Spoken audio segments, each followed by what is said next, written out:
So, coming I up mean, on today's episode? you can have that roof be as cheap as you can possibly go, or you can get a roof that is going to give you a full lifetime out of it, fully backed by the manufacturer, and every penny you put on the front end is fully guaranteed for the life of that roof. So, again, not a short and sweet answer. Not sure if that's what you wanted to hear or not, but This is the You Ask, the Pros Answer podcast. Do you have questions about an upcoming exterior contracting project? We've got answers. Welcome to the You Ask, the Pros Answer podcast. All right, hey everybody, welcome to the You Ask, the Pros Answer podcast. This is episode 1. We are excited to get this thing kicked off, but we want to start by answering just a couple of simple questions. First, why another podcast? There's millions of them out there. And maybe the better question is, why another podcast from a contracting company that primarily focuses on the exterior of your home? What in the world are we doing? Why are we thinking this is a good idea? The first answer is pretty simple.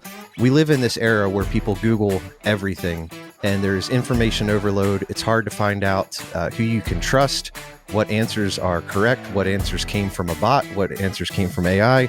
And so we just want to have an honest conversation week after week, answering some of the questions that we know you all have.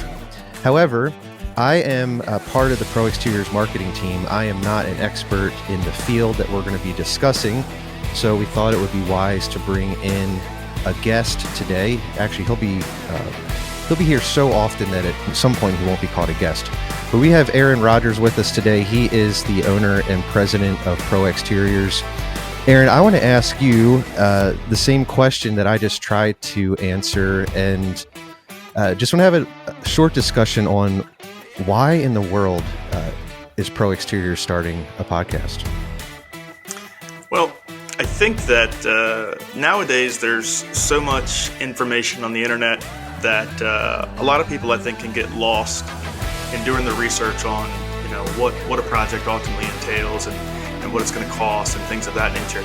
I also think that nowadays there is such a large amount of contractors to choose from that oftentimes I think people can kind of get lost in that as well. In the age of AI and apps and whatnot that make it really, really easy to kind of do some really high-end marketing regardless of the size of your company. There's people out there that can make themselves look a lot more knowledgeable or a lot larger and a lot more respected than maybe they actually are. So I just think it's good to come on here and hear from somebody who's been in the industry for 20 plus years and who's been in business for 20 plus years, to kind of hear it from somebody like myself. So.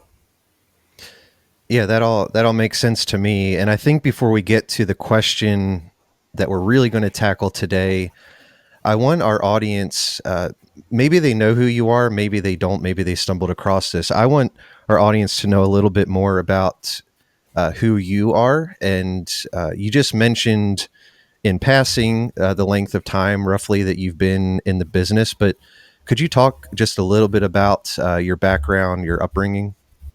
Sure. So I've been in the contracting space for 25 plus years. I somewhat grew up in the industry. My father was a contractor.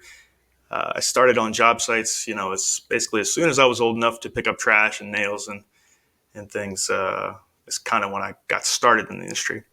I didn't really take shape, didn't really figure out that this is the career path that I wanted to take until I would say right after college. I went to Delaware Tech, did some college there, trying to figure out exactly what I wanted to do. Ultimately, just really, really liked working with my hands. Decided that this was the career path I wanted to take. And to be honest with you, it was kind of easy for me. So I've been doing this in business. This is our 20th year in business. I've done almost everything you can think of within the construction space. I've, built brand new homes. I've done full gut remodels. And ultimately landed on exteriors as kind of the area that I wanted to focus on. So we've been doing exteriors only for about 12 years or so now. Basically the last recession, 2008, 2009, 2010, we kind of 100% went to focus on just the exteriors. So.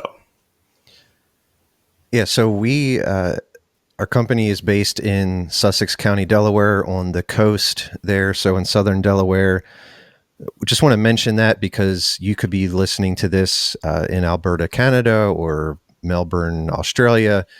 And so some of what we're going to discuss is going to be universal, no matter where you live, but some of it's going to be specific to coastal living and kind of the demographics that we find often. We'll do our best to kind of answer broadly as much as we can, but context is important. All right, so Aaron, recently you sent everybody in our company an email. There was 100, maybe 100 plus questions that we get asked probably daily, if not at least weekly or monthly. Yep. The one that I wanted to start with is the one that, as a homeowner myself, is quite frankly the one that I typically start with when my wife and I are talking about doing any kind of project. Okay. And it's one that is not, I think we kind of shudder a little bit because we are, especially our sales team, like they have this whole presentation. They want to be able to explain the quality of the products and the services that we're going to provide. I'm skirting around it. I'm just going to ask the question that we want to answer today. How much is it going to cost to replace my roof? Ooh, That's a big question. So it's a loaded question. Yeah. There's a lot of variables that go into that answer. What if we start with this? What are some of the main factors that go into answering that question? Okay. So the easiest one, kind of the number one thing we look at is what type of roofing material do you have on there, and what are you planning on going back with? So we can kind of eliminate certain price points just based upon the industry standard is asphalt shingles, and asphalt shingles typically is going to be kind of at this level. If I go to your home and you go, I want to rip that off and I want to put on cedar shake, or I want to put on a standing seam roof, those things cost considerably more. So first thing we're going to ask is, what type of roof is it? So that's going to be your first deciding factor on price. Your second factor is going to be, how big's your roof? How big's your roof and how tall is it? How many layers does it have? These things are kind of right in the front of your mind. And then there'll be a bunch of little smaller details that we kind of dive into as we're doing our inspections. Do you have a proper substrate? Which is, do you have sheathing? Do you have sheathing boards? In older homes, we typically tend to find multiple layers, and the bottom layer in a lot of situations ends up being cedar shake. You cannot install shingles or most roofing materials over top of cedar shake. So, how steep is your roof? It's kind of a big deal. It's hard to stand on a roof after about a 712 pitch. Once you get to 712, you have a higher likelihood of slipping or falling off that roof, and everything that's on that roof has a higher likelihood of slipping and falling off of that roof. So, when you're staging materials, when you have multiple guys kind of working all over the roof, anything 712 and above tends to get, it's a little bit more dangerous. It takes a little bit of extra time. If your roof is super, super cut up, if your roof is straight up and over rancher, meaning you have two sides to your roof, pretty easy in and out one day. If your roof is, dormer on this side and dormer on the rear and two dormers over here, and you got a one-story section on this end and a two-story section over here, and you got a shed roof on the front that's kind of standalone, fireplace bump out, there's a whole bunch of ways that you kind of break that roof up to the point where, it's going to take a little longer. It's going to be a little bit more difficult to do that roof like you would a normal roof. So that adds to the cost. And then you get into things like warranty. Warranty is not something that a lot of people put a lot of faith behind. For the longest time, shingles were 30-year shingles or 25-year shingles. And, if you got 25 years out of your shingle, you were pretty happy. But now we've moved forward from that, and we have materials that last a lot longer. and with lasting a lot longer, we can offer better warranties. And those better warranties, they come with a price. But if you have a warranty that you can stand behind, and the manufacturer stands behind that word, then ultimately, the more you pay on the front end, the cheaper it is to maintain that roof long term, because the Sure. warranty kind of backs you up. So, I mean, you can have that roof be as cheap as you can possibly go, or you can get a roof that is going to give you a full lifetime out of it, fully backed by the manufacturer, and every penny you put on the front end is fully guaranteed for the life of that roof. So, again, not a short and sweet answer. Not sure if that's what you wanted to hear or not, but So what I'm hearing is there's not one answer to that question. It's not like you say, I don't know, I'm trying to think of a simple, these days there's options for everything. I was going to say, how much is a pack of gum? Well, again, there's different kinds of packs of gum. yep, So there's not one answer. And again, our context is primarily the eastern shore of Maryland and Delaware. yeah. You've been part of the industry for a long time. Does the location, does that play into it as well? Yes. So we have where we are right here on the coast. We're kind of in the coastal wind zone, so we're right here at the beach. And with the beach comes obviously higher winds. Higher wind zones require additional nailing and certain other materials to kind of protect your roof against those winds. The manufacturer requires some of that stuff, and some of that stuff is actually the building code. Hmm. And the same thing goes into like geographical location when it comes to things like leak barrier. There's certain places where ice damming and situations like that don't really occur. Towards the south, we're kind of right in the middle. We're right on the cusp of whether ice damming is a real thing here.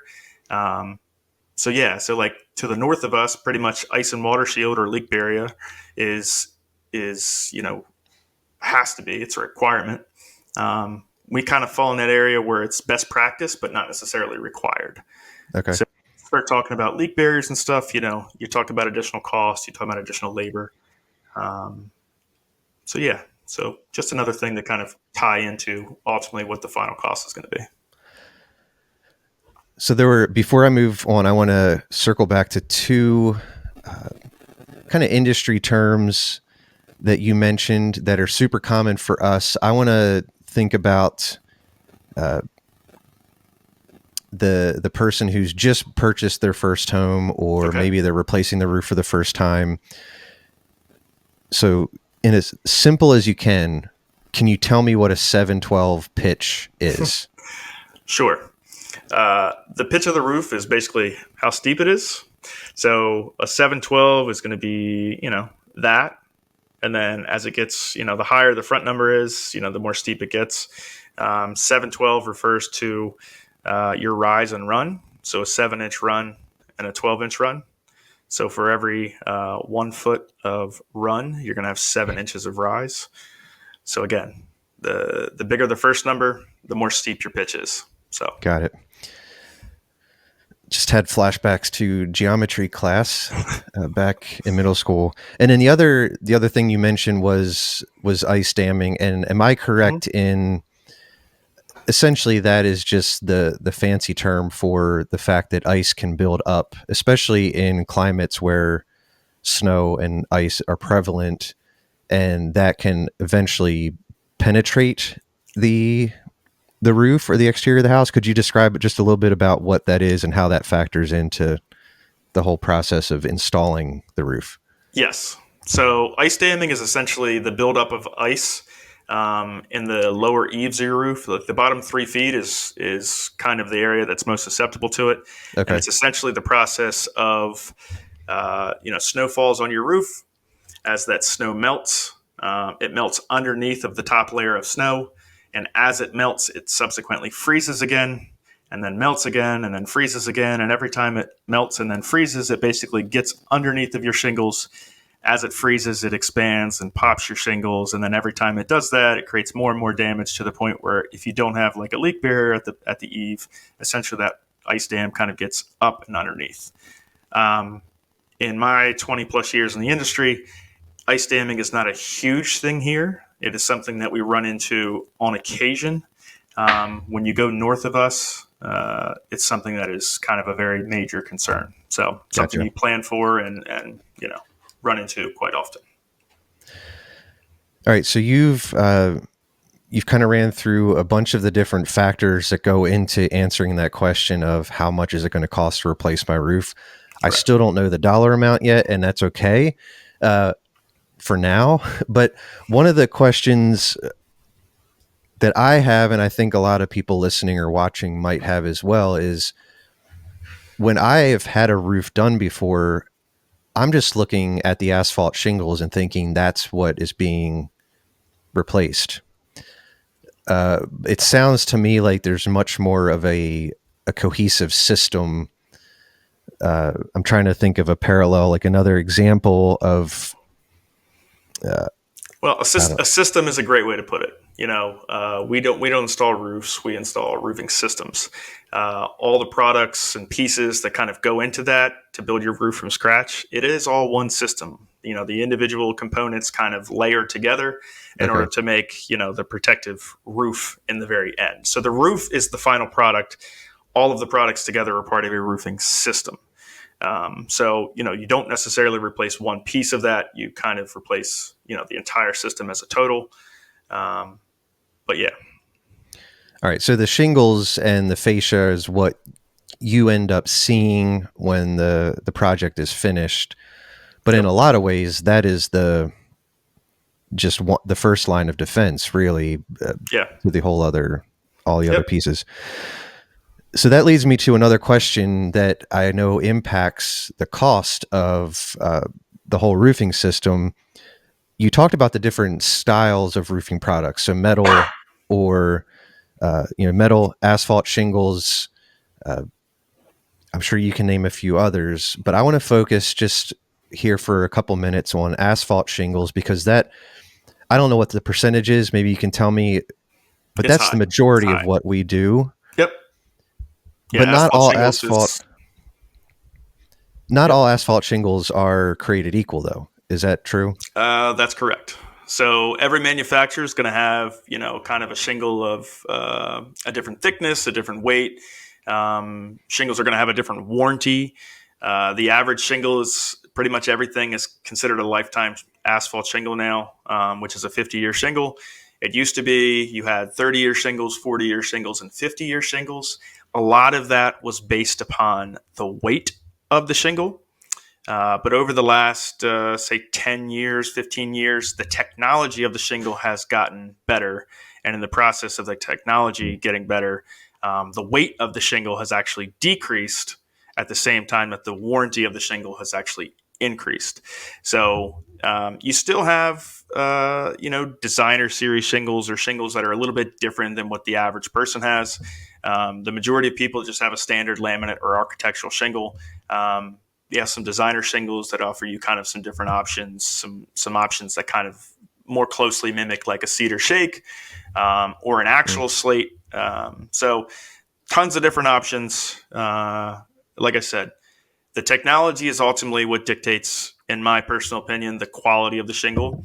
The warranty is kind of secondary. That's what backs up that technology. So, as you know, my family and I recently moved into a new home, and when we were looking at the spec sheet of just all the different appliances and finishes that were installed in the house, because we didn't get a chance to design it, we bought it when it was nearly finished. I noticed that it said that the shingles were 3-tab. Yep. And what is that? And what would the other kind of shingle be? So because that means nothing to me. So a 3-tab shingle is basically a 25-year shingle. It is a single layer of asphalt. So all shingles start off as basically a slab of asphalt. A 3-tab shingle is that slab of asphalt that essentially gets chopped into 3 individual tabs. So the portion you see on your roof is ultimately just 3 tabs. In comparison to an architectural shingle or a laminate shingle is actually 2 slabs of asphalt layers that are essentially stitched together in the center.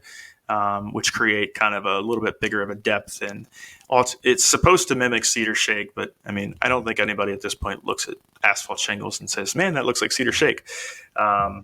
But yeah, before that, probably I want to say the early 2000s, there used to be what's called an actual slab shingle, which is essentially just imagine a 3-tab shingle, 36 inches wide, 12 inches tall, that just didn't have the tabs cut. So you would have just basically 36-inch strips of asphalt on your roof. But yeah, early 2000s, I think 2004 was the last time that those were manufactured, but they've all since been discontinued. All right. So that's the reason that our roof has kind of a flat look to it, right? It's not, yeah. Yep. Okay. That makes sense. And I will just say, so I don't live in the service area of our company, or else I would have had Pro Exteriors do the roof. We just kind of got stuck with what we got stuck with and are hoping for the best. We'll let you slide on that one. So, yeah. Yeah, the flights for our crew out here would just have not been feasible. And per diem, and yeah, it's all kinds of stuff. Yeah. All right. So asphalt seems to be the predominant material. However, I have driven by some houses, some really unique, cool looking custom houses. Could you talk to, or just talk about some of the other materials that would be used in roofing that might impact the cost either in a kind of a skyward way or would maybe bring the cost down? Okay. So with asphalt shingles, 3 tabs are obviously going to be kind of that's going to be your most economical cost point. Laminates are going to be, your standard laminates will be your next price point, and then you have designer series shingles that kind of, incrementally creep up. So from there, your next option is probably going to be like a grand rib metal roof. Some people refer to this as, like more of an agricultural style roof. It's a 36-inch wide panel, has ribs in it. It is an exposed fastener system, so you will see every single one of the screws. In theory, the metal will last forever. The paint and finish, however, will not last forever. So that bright red, metal roof that you put on your barn this year, say 20 years from now, you're going to have to replace all the screws because the rubber grommets have gone. The paint's not going to be anywhere near as shiny as it was. Can you get another 20 years after you replace all the screws? Absolutely. Do you want to look at the crappy pink roof 20 years from then? Probably not. But again, you've got some other options with Grand Rib there, but that's probably going to be your next cost point. From there, you've got some kind of newer products on the market, things like F-Wave, which is actually like a rubber shingle. It kind of uses the same kind of rubber as EPDM does. Those are newer products on the market. They've got a good wind rating and whatnot, but still, cost point may come down at some point as it kind of gains a little bit more popularity. It mimics a shingle with just kind of a larger reveal or a larger kind of show area. And then from there, you're going to go to things like cedar shake. Again, even cedar shake, very much like asphalt shingles, even cedar shake is going to have a varying degree of quality and size. You're going to have, your nice fancy cuts. You're going to have non-fancy cuts. You're going to have, rough cedar, smooth cedar, your number ones, your perfections, red cedar, white cedar, yellow cedar. I mean, there's so many options. You can really, whatever your pocketbook can afford, you can essentially get with cedar. Then you're going to start going into things like standing seam roof tends to be kind of one of the higher materials that we install here at the shore. It is a non-exposed metal roof fastener system. The actual panels, again, a couple of different profiles as far as like what the actual panel looks like, but ultimately it's strips of metal, usually rolled off and bent right there on site. They clip together, or some of them are mechanically seamed where you have a little machine that kind of bends the ribs over. And then, all those metal trims. Again, you don't have the issue with the exposed fasteners like you have with Grand Rib metal roof. But, you're still going to run into that issue of, in 20 years, that finish is not going to be anywhere near what it was today. So it's a very high cost point, and at some point in time, you are going to have to do some maintenance to it, clean it, paint it potentially. But again, it's a very aesthetically pleasing look, very kind of high end depending on what you're looking at. So yeah, love standing seam. We do a considerable amount of it. Great option here at the coast. So yeah, from metal roofing, you're going to go to things like slate, or you have composite slate options. Da Vinci slate is the one we've used the most. Da Vinci slate is basically a composite or a plastic. It looks 100% like real slate. Installs very similar to real slate, but doesn't come with a real slate cost point.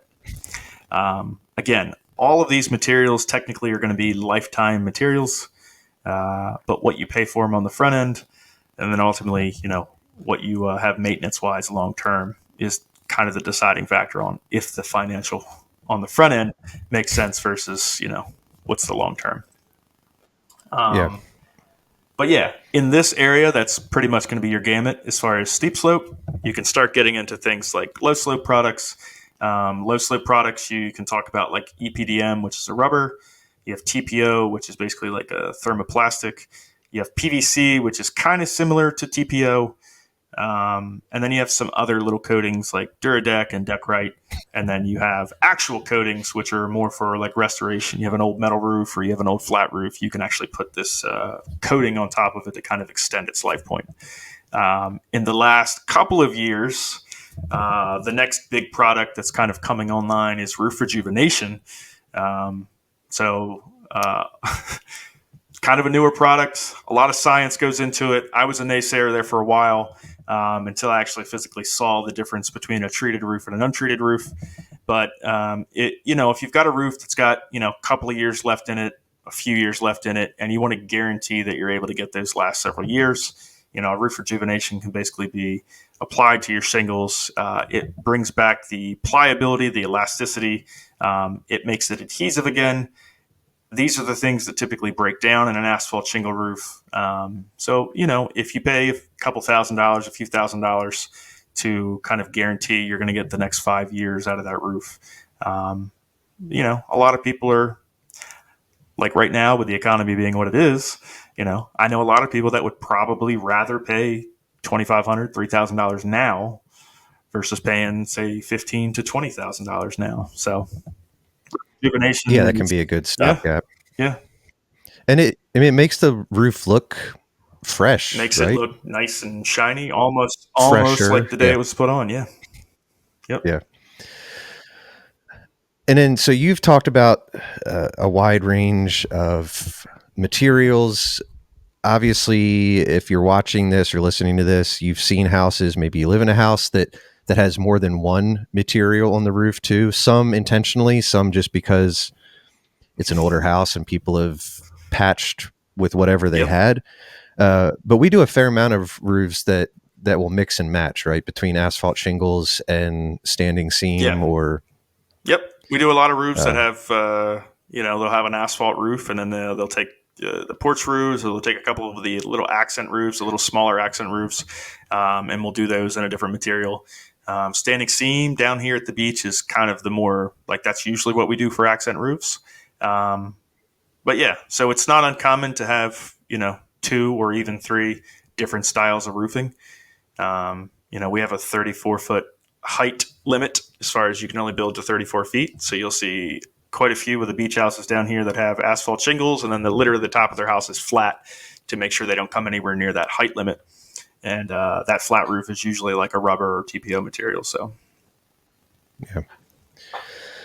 All right. So we've spent, 25 minutes or so talking about a lot of the different factors that go into trying to answer that question of, hey, how much is it going to cost to replace my roof? And to this point, we've really been talking about materials and a lot of the cost that goes into it before the project even really begins. Correct. Could you spend just a couple minutes talking about the human factor that goes into it? Because the materials don't just magically appear at the job site. They don't just magically appear on the roof. So could you talk just a little bit about what goes into the actual uh, application Sure. of the project? So realistically, you've got a bunch of highly trained professionals that get up on your roof, rip it all off, dance around the roof like ants all day long, and hopefully in one day put a brand new roof on there. Um, it's really hot. It's really cold. It's really nasty. Everything you're tearing off pretty much wants to stick to you. Some of the materials, Can be yeah, dangerous. can be dangerous. So yeah, so our particular crews, they've been our crews for a number of years. We spend a considerable amount of time training them in house and on the actual job site. It's very important to us that we can install a roof that not only the manufacturer wants to stand behind, but we actually want to stand behind as well. The manufacturer offers their own warranty. We offer a limited lifetime workmanship warranty on everything we touch, whether it's a repair or a replacement. So, we spend a lot of time with our guys training them to do things the right way. Not to say that we don't ever make mistakes, because nobody can ever say that. But we will always stand behind our work. We'll always come back and fix anything if there is an issue. And having the proper team in place that believes kind of that same ideology is super, super important. I think we've done a phenomenal job with the team here and growing, so everybody kind of has the same vision. We're all kind of working towards the same thing, and we all kind of want and believe that we don't necessarily want to be the best. I'm not going to say we're the best.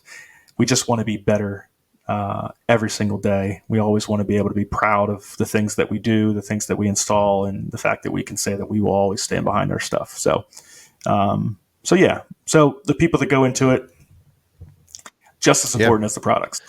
Yeah. Well, and then even I'm thinking about, when I was working in the office, oftentimes I would receive deliveries from some of our suppliers, and I know some of our suppliers go directly to the job site. So it's not like one of us runs out to the local big box store and picks up what we need. I mean, we'll do that if we have to, but there is a whole behind the scenes process from the time I call as a customer and talk to Tiffany or whoever it is, or I submit a form on our website, to the time that the project is finished and I can go out in my front yard and look up. There's a whole string of events that has to take place. Have I missed any of those processes? I mean, even the scheduling. Yeah. So I mean, your initial call into the office, you're going to speak to one person. If you fill out a website form, somebody's going to call you or text you, and that's dealing with another person. Your salesperson is a whole other person. Once that happens, you're going to go into the production. The production's going to, deal with some stuff. The on-site supervisor, you're going to deal with him. Our suppliers, we have really, really great supportive suppliers. We have phenomenal relationships with them. So sometimes we get stuff delivered right to the job. Sometimes it goes to the ground. Sometimes it goes on the roof. We have stuff delivered here. We have stock materials. We have suppliers that come by and check our stock and just make sure we never run out of stuff. So we've built a really great kind of support team around our internal team that allows us to kind of function at our best at all times. So there's a lot of hands. There's a lot of touch points that go into every single job. All right. I want to land this plane, so to speak. I now live near an airport, so all of my analogies are airplane based. We've talked about the materials that impacts the cost. We've talked about the location, so the demographic or the cost of living where you're living, the pitch of the roof, all the different factors, the whole system. We've talked about the people factor. The last thing I want to touch on before I nail you down, pun intended, to ask the question of how much is it going to cost to replace my daggone roof, is the technology that crews like ours are currently using. And it's not unique to us necessarily. There's a lot of that companies that have found technology from some of the least likely places like our brothers and sisters, the Amish, up in Pennsylvania. Could you, when a homeowner steps out to see our crews working, what's some of the technology and the tools that they're going to be using that, again, all of that impacts what the cost is, because those cost money to Yeah. maintain. And yeah, it's not like our crews are showing up with a hammer and a couple of nails. Yeah. Those days are long gone, Agreed. right? Yeah. So, I mean, when our guys show up, it's typically going to be, 2 or 3 different vehicles. We're going to have dump trailers. Sometimes we'll have dumpsters. Crew vehicles have all their tools. We use a piece of equipment called an equipter. Some people call it a roof buggy. Again, honestly enough, there was an Amish company up in Lancaster, PA, that actually invented this. Amish roofing crews up there invented this to start, and then it's become kind of a very normal piece of equipment to see on a roofing job site. But yeah, it's essentially a dumpster on wheels with a motor that you can drive around the job site. The intention behind it is essentially to be able to lift the dumpster directly up to the edge of the roof, with the idea that if that material falls directly into the dumpster, there's less likelihood of your landscaping, your grass, your gutters, your siding, your windows, your screens, your HVAC, your deck, your what have you. There's less chance of those things getting damaged in the process of that roof going off. It seems like such a simple process, but when you actually look at the nitty gritty details of tearing a roof off, you're tearing off, a couple of few thousand pounds on average off of your roof, and it all has to go off of the edge of the roof. When it goes on your roof, it's in nice, neatly packed little bundles. When it comes off, it's coming off in, sometimes strips, sometimes pieces. Managing that waste is essentially what the equipter is for. It saves a lot of hassle, and it protects the homeowner ultimately. But again, yeah, it's factored into a price.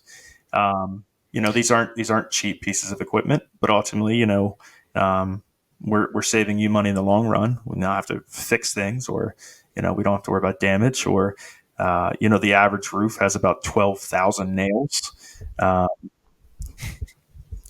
If you think about it, also speeds up the demo, right? Greatly, I mean, the demo, yeah. and even it speeds up the demo greatly. And, as far as the cleanup goes, it speeds up the cleanup. So our goal is always to get in and out of your roof in one day.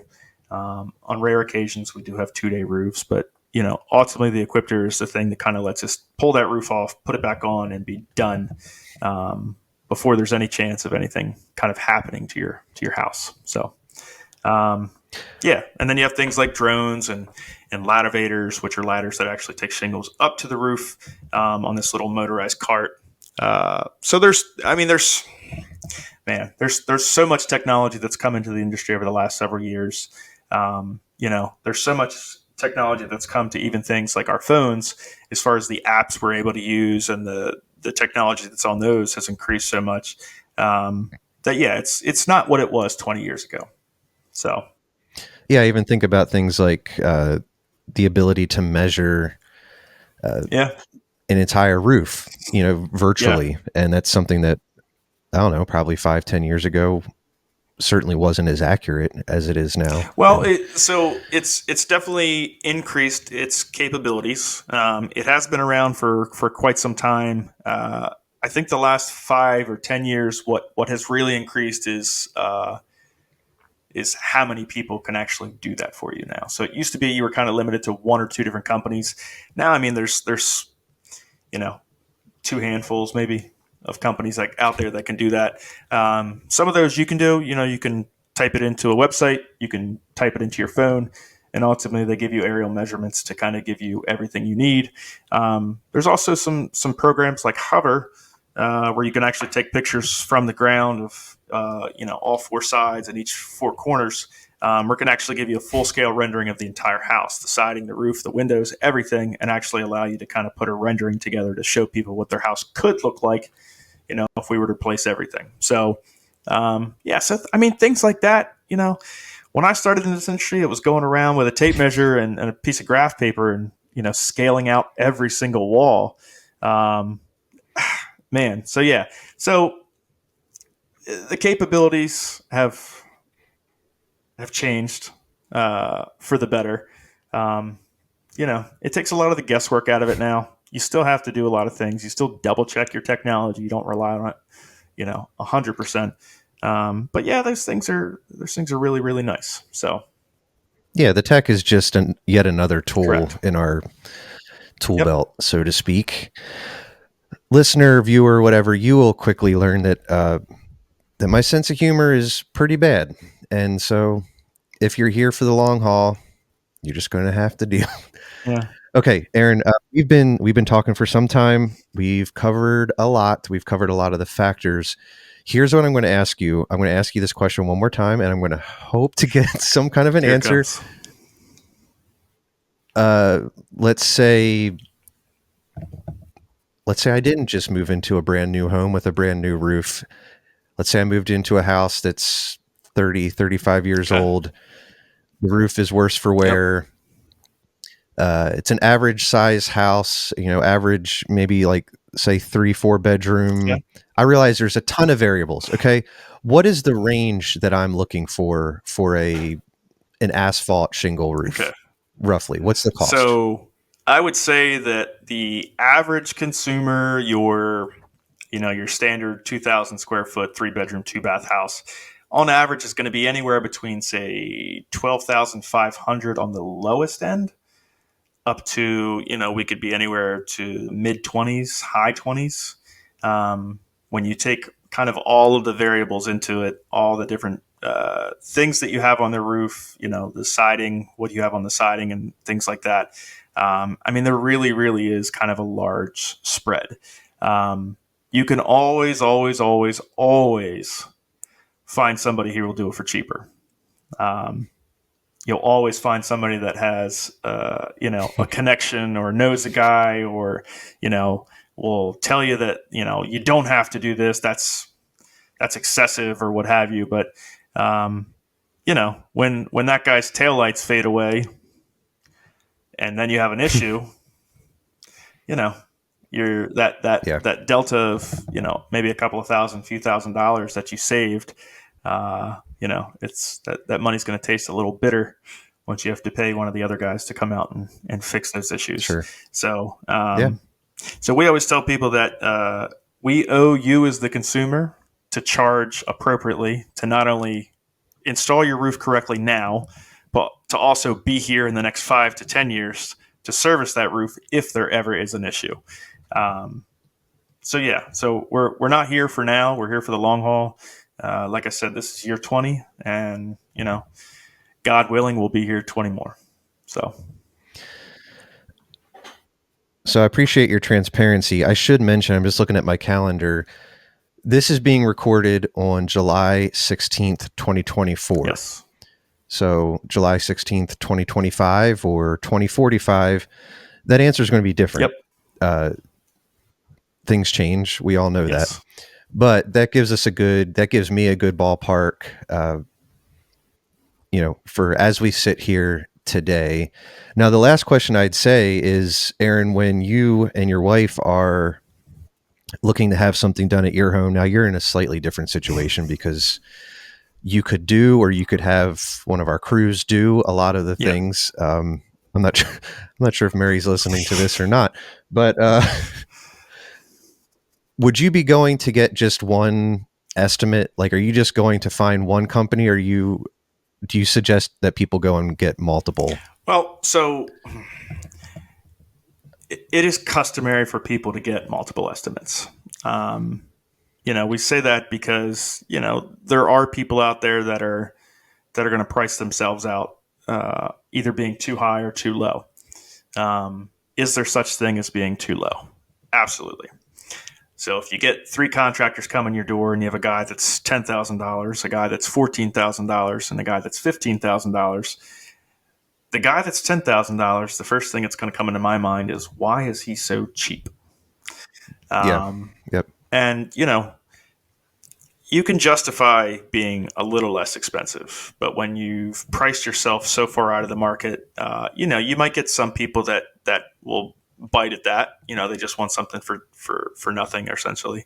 But ultimately, getting three prices kind of aligns you with what the market is. We do this every day, so we know what the market dictates price wise. We can adjust as the pricing of roofing materials goes up. Which, funny enough, I got an email earlier today that says roofing materials are going up another 4 to 6%. So we know the market rates, but you as the consumer, you may not. If you Google, what does an average roof cost, you're going to get some crazy pricing back. You're going to get prices that say your roof only costs $6,000, and you're going to go to another website that says your roof costs $38,000. So it's not realistic sometimes. 90% of the time, those numbers aren't anywhere close to what the real deal is. And again, we touched earlier a little bit about geographically where we're located. It does come with a little bit different of an installation. So, all of those factors kind of go in to build ultimately what that price is going to be.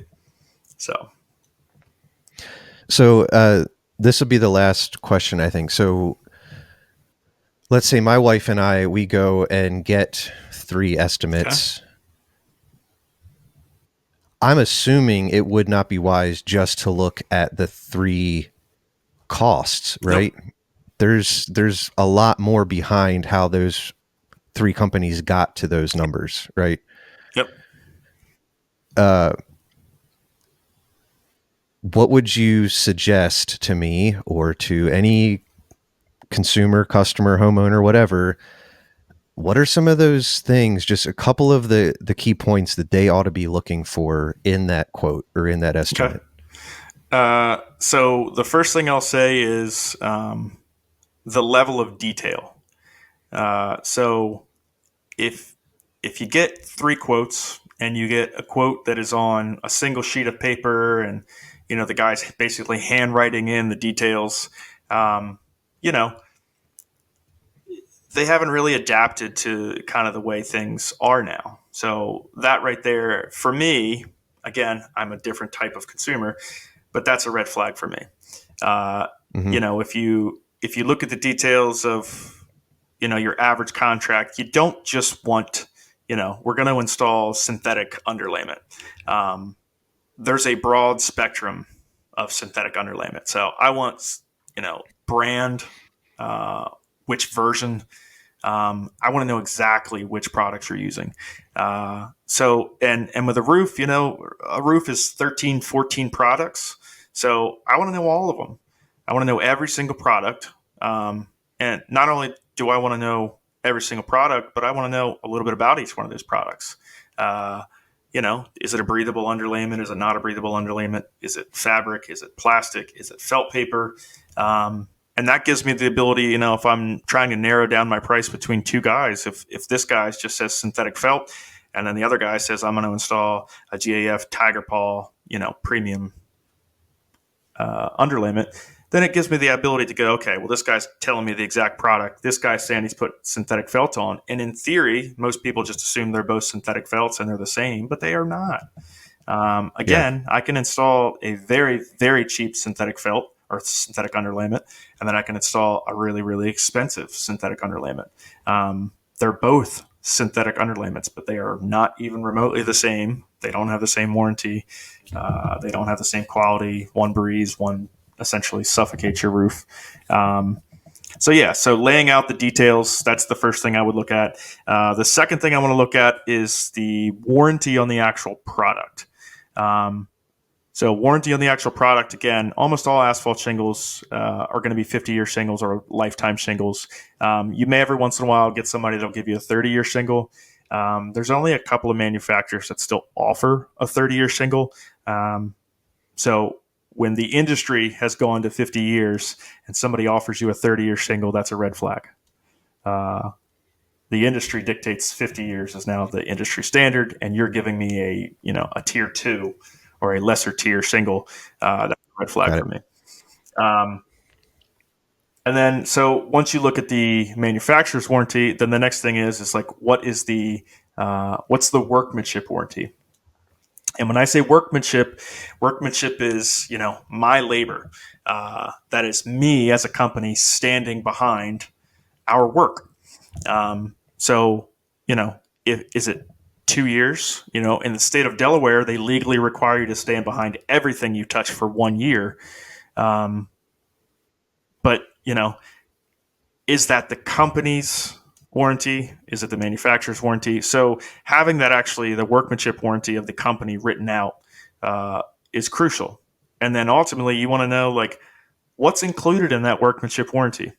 If my roof leaks, does it warrant the interior as well as the exterior? There are some workmanship warranties that I've seen over the years where, it'll come out and they'll cover fixing the roof leak, but they don't touch the interior.